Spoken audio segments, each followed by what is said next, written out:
conosciuto quello di In solitario, diario di volo, edito da Salani, ma riconoscibilissimo nello stile, nella curiosità e nell'attenzione per l'incontro con le persone, i luoghi, le situazioni.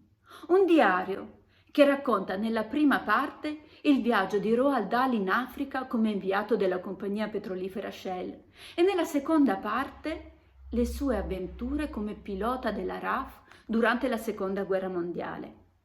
Una raccolta di episodi tutti molto importanti, vissuti appunto in solitario durante i suoi voli e le sue missioni ed espressi con quella sobrietà ed eleganza che consentono di trasformare in letteratura la crudezza della guerra, ma anche la bellezza dei luoghi, le savane africane, l'asprezza della Grecia, i deserti. Racconti dove si intuisce sempre la preoccupazione del protagonista di restare vivo, ma di salvare non solo la sua vita, anche la propria umanità.